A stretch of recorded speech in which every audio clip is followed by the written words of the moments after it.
Makulit. Pinangalanan na. Nag-drop name na, nag-drop name na.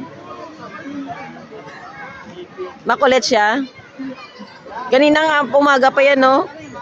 Sinusundo tayo sa bahay. Tapos sabi niya, nag-i-enjoy naman yan sila. Pero ako hindi nag-i-enjoy, pero siya yung nagyaya. Hindi ito nag-enjoy. Hindi tayo dyan. Makulit na. Yung boss nila.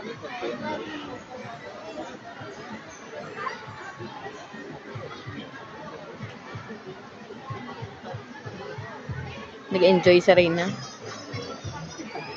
Sana nakaraan pa kayo nagsabi na may ilog na ganito para ano.